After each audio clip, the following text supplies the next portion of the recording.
Hola, vamos a demostrar que el microabsorber solo no se inflama.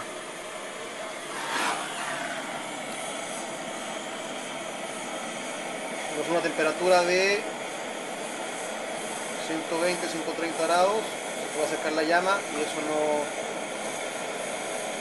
no se va a prender por sí solo. Ahora vamos a vertir un poco de aceite, que por sí solo sí se puede prender. Vamos a poner un poco de microabsorber.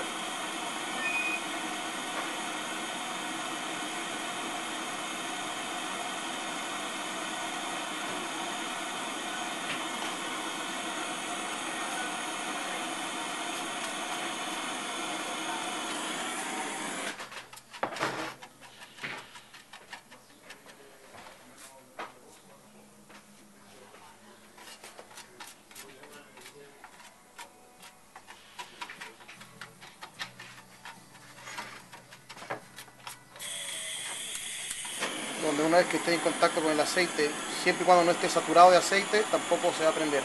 Y si se llega a prender, solamente se va a autoextinguir.